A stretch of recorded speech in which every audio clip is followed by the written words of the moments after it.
Dear students, अस्सलाम वालेकुम। आज हम विजुअल बेसिक 6 का एक प्रोग्राम कर रहे हैं और ये प्रोग्राम ज़रा देखिएगा हमारे पास है। This is a program that takes 4 digit number as input and prints these 4 number separately. कि ये प्रोग्राम आपसे 4 डिजिट नंबर इनपुट लेगा और ये प्रोग्राम फिर उन जो डिजिट्स हैं वो जो 4 डिजिट नंबर में से सब डिजिट्स को सेपरेटली शो करेगा। फॉर एग्ज़ाम्पल ये हमारे पास ज़रा देख लीजिए, ये सपोज़ आपने इस तरह का डिज़ाइन करना है कि ये फॉर्म आपके पास जो कि आपसे यूज़र से इनपुट ले और आपको प्रॉम्प्ट करे एंटर 4 डिजिट नंबर 7568, यानी आप कोई भी नंबर दे सकते हैं। यहाँ मैंने दे दिया 7568 और ये कौन सा है, ये आपका जो कंट्रोल है ये टेक्स्ट बॉक्स का कंट्रोल है। इस फॉर्म पर हमने 3 कंट्रोल्स ड्रॉप किए, एक लेबल का, एक टेक्स्ट बॉक्स का और एक बटन का। ठीक है, ये आउटपुट आ रही है। तो आपकी जो जैसे ही आप इसको इनपुट देंगे 4 डिजिट नंबर, जैसे ही आप बटन पे प्रेस करेंगे तो ये आउटपुट आपके पास आनी चाहिए। और ये आउटपुट कैसे आएगी, ये आउटपुट आएगी कि 7 बिल्कुल सेपरेट हो गया। ठीक है, अब यहाँ पर 7 सेपरेट नहीं है, यहाँ पर ये इस नंबर के साथ बाउंड है। ये जो 7 है ये 7000 को शो कर रहा है। ये 5 सेपरेट नहीं है, ये 5 जो है 500 को शो कर रहा है, क्योंकि ये 100 प्लेस पर है, ये 1000 प्लेस पर है। ठीक है, ऐसे ना यूनिट 10, 100, 1000। तो ये 6 जो है ये 10th प्लेस पर है, ये 60 को शो कर रहा है और ये 8 को शो कर रहा है, यूनिट प्लेस पर है। तो अगर आप इन 8, 60, 500 और 7000 को ऐड कर देंगे तो ये नंबर आ जाएगा। तो असल में हमें ये नंबर्स चाहिए, डिजिट्स चाहिए सेपरेटली। तो ये डिजिट्स जब सेपरेटली आ जाएंगे फिर ही आप इस तरह से एक नंबर को डिस्प्ले करवा सकते हैं। आपने सबको अलग करना है, सेपरेट करना है। अब सेपरेट करने का जो तरीकाकार है वो ज़रा देखिए। यहाँ पर सपोज़ आपके पास जब तक आप इसको डिवाइड नहीं करेंगे, ठीक है, सपोज़ आपको 1000 से डिवाइड करना पड़ेगा, 100 से, 10 से, और फॉर एग्जांपल ये आपके पास जो मैक्सिमम 7000 है, तो मैक्सिमम जो प्लेस है इसकी कौन सी है, 7000। तो इट मीन आपको 1000 से डिवाइड करना पड़ेगा फिर ही आपको 7 मिलेगा। उसके बाद ज़ाहिर डिवाइड कर दिया, फिर हमारे पास ये 568 बढ़ जाएगा। ठीक है, 568, तो 568 ये 5 का 100 प्लेस पर है, तो आपको फिर 100 से डिवाइड करना पड़ेगा, फिर आपको 5 मिल जाएगा। और उसके बाद जो रिमाइंडर में ये 68 चला जाएगा, फिर आपको 68 को 10 से डिवाइड करना पड़ेगा, क्योंकि 6 जो है ये 10th प्लेस पर है। तो इस तरह से आपको 6 मिल जाएगा और अल्टीमेटली फिर आपके पास 8 आ जाएगा। तो इस तरह से आपने जो है डिफरेंट आइट्रेशंस की फॉर्म में इसको लेकर चलना है। सबसे पहले सपोज़ आपके पास ये जो नंबर है 7568, जैसे यूज़र इस टेक्स्ट बॉक्स में एंटर करेगा नंबर, ये किसी वेरिएबल में स्टोर हो जाएगा। ठीक है, जब भी आप कोई नंबर यूज़र से लेते हैं उसको किसी वेरिएबल में स्टोर करवाते हैं, जो रैम पे क्रिएट होता है वेरिएबल। सपोज़ मैंने ये वाला नंबर एक वेरिएबल में स्टोर करवा दिया और ये इस वेरिएबल का नेम क्या है, n। ये इंटीजर टाइप का एक वेरिएबल है जो कि n है। अब आपने क्या करना है, इस नंबर को 1000 से डिवाइड करना है। ये देखिए मैं यहाँ पर डिवाइड कर रहा हूँ, 7568 को आपने 1000 से जब डिवाइड किया तो 7 से डिवाइड किया आपने। ठीक है, तो ये आपके पास आ गया जनाब 7000 और रिमाइंडर जो आपके पास वो क्या आ गया, 568। अब आपको पता है कि ये कैसे आएगा और ये कैसे आएगा। ज़ाहिर है ये लाने के लिए आपको डिवीजन का ऑपरेटर यूज़ करना पड़ेगा, ये डिवीजन का ऑपरेटर है। ठीक है, और ये जो है ये रिमाइंडर का सेक्शन है, नीचे रिमाइंडर की फॉर्म में आ रहा है। तो ये कैसे आएगा, आपको ये बच्चा आएगा मॉड के ऑपरेटर से। ठीक है, ये हालांकि ये भी डिवाइड कर रहा है, ये भी डिवाइड कर रहा है, मगर ये आपको ऑपरेटर आपको क्या दे रहा है, रिमाइंडर, और ये ऑपरेटर क्या दे रहा है, कोशेंट दे रहा है। ये ऊपर वाला हिस्सा जो है कोशेंट है। ठीक है, सपोज आपने इसको डिवाइड कर दिया, क्या आ गया, इसको भी किया और ये भी किया, तो यहाँ 7 आ गया और यहाँ 568। अब आपने 568 को आगे लेकर चलना है। ठीक है, एक आइट्रेशन कंप्लीट हो गई लूप की, फिर दूसरी आइट्रेशन में ये क्या करेगा, 568 को डिवाइड करेगा किससे, 100 से। अब 1000 से नहीं करेगा बल्कि 100 से करेगा। इसको इसने डिवाइड किया तो हमारे पास रिमाइंडर क्या आया, इसमें रिमाइंडर 68 आया। उसी तरह मॉड से करेंगे और जो क्वोशेंट आया हमारे पास वो आया 5। ठीक है, तो अब आपने इसको आगे फर्दर लेकर चलेंगे। नेक्स्ट आइट्रेशन में थर्ड आइट्रेशन है। ठीक है, अब 68 को आप 10 से डिवाइड करेंगे, पहले 100 से किया था, अब 10 से, 10 एक्स्ट्रा 68 आपके पास क्या आ गया, रिमाइंडर। तो यहाँ पर 6 आ गया और 8। लेकिन अभी फ़िलहाल देखें आपको ये 7 मिल गया यहाँ पर जो चाहिए था मतलूबा। और सेपरेट हो गया ना 7, यहाँ पर ये 5 सेपरेट होकर आपको मिल गया। अब आप इसको यूज़ कर सकते हैं, इसको भी यूज़ कर सकते हैं। बिल्कुल इसी तरह यहाँ 6 आपको मिल गया, ये सेपरेट हो गया, आप इस 6 को भी डिस्प्ले करवा सकते हैं। लेकिन ये जो है इसको फर्दर और आगे जाना पड़ेगा। बज़ाहिर तो ये लग रहा है 8 का ये सेपरेट हो गया, लेकिन हम अपने जो हम लूप चलाएंगे, ठीक है, उसमें एक ये आइट्रेशन फर्दर आगे जाएगी और यहाँ पर ये क्या होगा, अब ये 1 से डिवाइड होगा। ये 8 यहाँ पर किससे डिवाइड होगा, 1 से डिवाइड होगा और फिर 1 8 8 1, ठीक है, और रिमाइंडर क्या आ जाएगा आपके पास 0। हम जो लॉजिक लगाएंगे ना, वो लॉजिक बच्चे ये लगाएंगे, आपको पता है लूप पर एक कंडीशन लगानी पड़ती है, टर्मिनेटिंग कंडीशन लगानी पड़ती है। जब तक वो ना हो जाए तब तक आपका लूप चलता रहे। तो हम वहाँ पर लगाएंगे 0 की कंडीशन कि भाई जब तक 0 ना आ जाए आपके पास रिमाइंडर में, तब तक वो लूप चलता रहा। देखें यहाँ 568 था, फिर ये आया, फिर ये आया, जब तक वो ये ना आ जाए 0 तब तक आपका लूप चलता रहेगा। तो इस तरह से अब आपने इसको एक प्रोग्राम की शक्ल देनी है।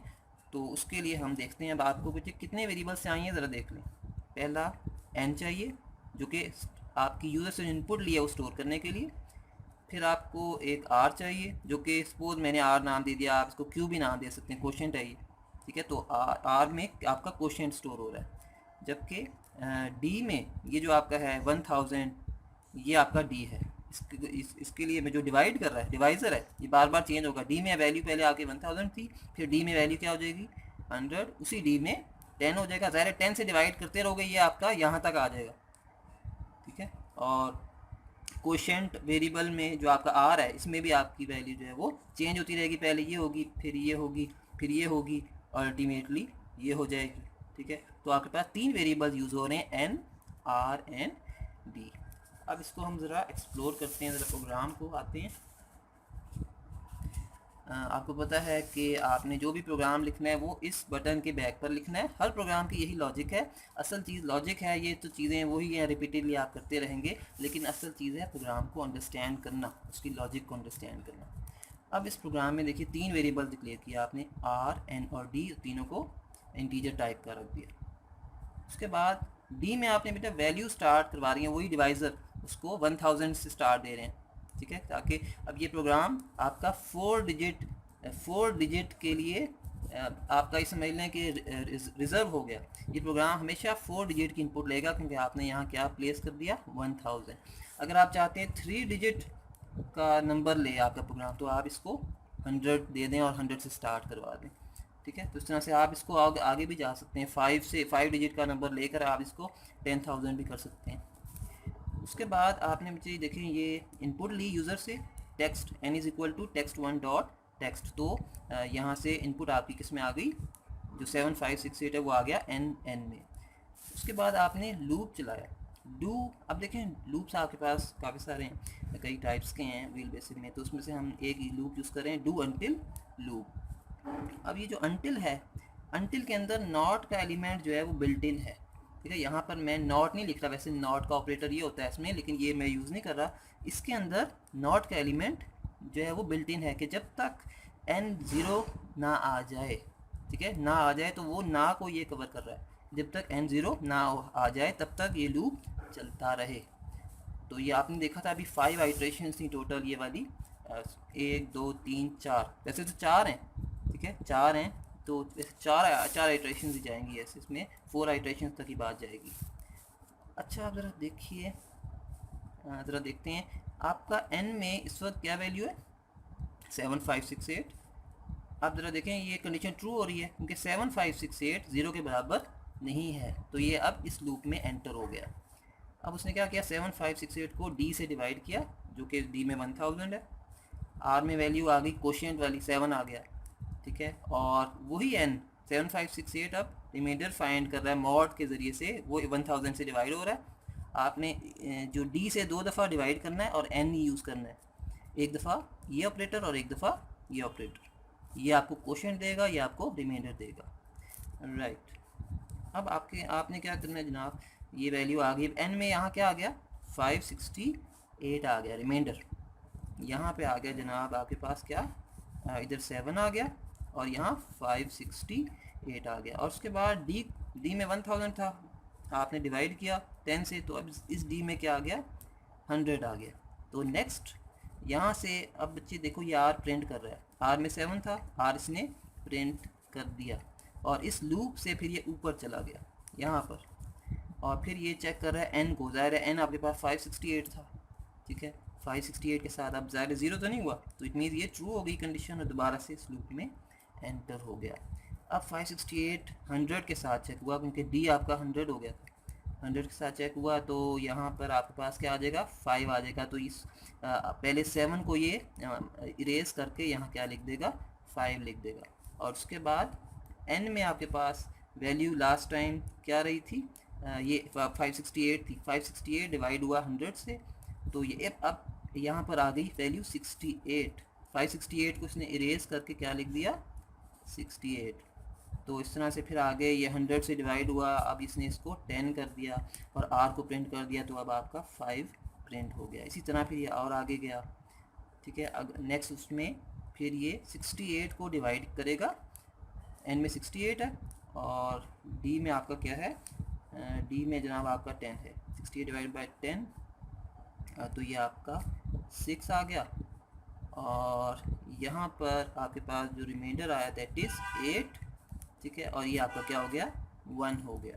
तो इस तरह से फिर अभी क्या प्रिंट किया r दैट इज़ 6 और ये फिर फर्दर ऊपर गया। अभी भी आपके पास जो n है, n में क्या है 8, अभी भी ट्रू हो रही है, ठीक है, ट्रू है, n में 8 अभी 0 नहीं हुआ। तो अब ये आया फिर 8 के साथ 8 डिवाइड बाय 1 और इसमें r में क्या आ गया आपका, r में जनाब आपके पास आ गई वैल्यू 8 आ गई, ठीक है। और यहाँ पर फिर आपके पास रिमाइंडर क्या आ गया 0 आ गया। आपके पास रिमाइंडर क्या आ गया क्योंकि पूरा कंप्लीट डिवाइड हो गया ना, 1 8 8 ज़ाहिर है रिमाइंडर आपका 0 आ गया। और फिर ये भी डिवाइड इसने किया, डी में आपके पास वैल्यू जो थी वो क्या थी 1 डिवाइड बाय 10। तो बच्चे देखिए यहाँ पर चूँकि डी में आपके पास अब 1 है, 1 डिवाइड बाय 10, तो अब डी में आपके पास क्या वैल्यू आ जाएगी, डी में आपके पास 0 आएगा, ठीक है। डी में पहले सबसे पहले 1000 था, 100 हुआ, 10 हुआ, ठीक है, 100 10 1 और अल्टीमेटली 5th आइट्रेशन में यहाँ पर ये क्या आ जाएगा डी में, ये आपके पास 0 आ जाएगा क्योंकि 1 डिवाइड बाय जब 10 होगा तो 0 पॉइंट समथिंग कुछ आएगा तो सब डी में आ जाएगा 0 और फिर ये r को प्रिंट कर देगा एंड दैट इज़ 8, ठीक है। r को जब इसने प्रिंट किया तो 8 आ गया। तो अब आपके पास ये नंबर कंप्लीट हो गया, यानी टोटल 4 आइट्रेशंस इसकी हमने रन की, 4 आइट्रेशंस में 7 5 6 8 कंप्लीट हो गया। अब जब ये ऊपर जाएगा तो n में आपके पास जो वैल्यू है वो 0 हो चुकी है। इट मीन्स जब 0 हो गई है तो वो अब इस लूप में एंटर नहीं होगा क्योंकि वो कह रहा है जब तक n की वैल्यू 0 ना हो जाए तब तक इसमें एंटर होता रहे और जैसे ही n 0 हो जाए तो इसमें एंटर नहीं होगा तो वो लूप टर्मिनेट होगा और ये बाहर आएगा एंड सब पर आ जाएगा, ठीक है। तो इस तरह से बच्चे ये जो है ना आपके पास ये, यानी आप ये समझ लें ये जो आपकी है ना ये वाली, इस पर वो 5 टाइम्स आएगा, 4 दफ़ा तो इसमें आया, 4 टाइम्स ये इस लूप बॉडी में आया, लेकिन इस पर एक दफ़ा इजाफी भी आएगा क्योंकि जाहिर है जो जिस पे वो टर्मिनेट हो रही है ना कंडीशन वो, तो ये 5th आइट्रेशन पर जा रहा था मगर इत्तेफाक से उसने यहाँ पर उसको आगे नहीं जाने दिया और यहाँ पर लूप टर्मिनेट हो गया, 5th आइट्रेशन को करने की कोशिश कर रहा था। तो 5 आइट्रेशन में ये आपके पास चारों वैल्यूज़ कंप्लीट हो गई। अब ये सेपरेट हो गई। अब आप देखो आर में बार बार रिपीटेडली वैल्यू आ रही थी तो रिपीट, ठीक है ना, आर में पहले 7 आया फिर 5 आया, ज़ाहिर सेपरेट हो गया था ना, अब आप उसको सेपरेट कर दिया। तो यही मकसद था कि आपने इस नंबर को सेपरेट करके, और अब आप इस 7 के साथ जो मर्ज़ी करो, आप इस 7 को कहीं और यूज़ भी कर सकते हो।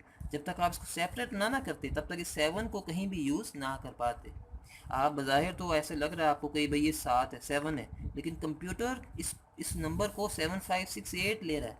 ये जो नंबर है ना आपका ये वाला, कंप्यूटर जो है वो कह रहा है भाई ये 7568 है, ये 7000 है, ये 7 नहीं है। तो आपने इसको एक तरीके से इसको सेपरेट किया और फिर ये आपको मिला नंबर 7 मिला, अदरवाइज़ ये इसके साथ अटैच हो गया था। आई होप चीज़ समझ आ गई होगी प्रोग्राम। कोई प्रॉब्लम हो आप इसमें जो है ना कमेंट में आस्क कर सकते हैं, ठीक है। Thank you.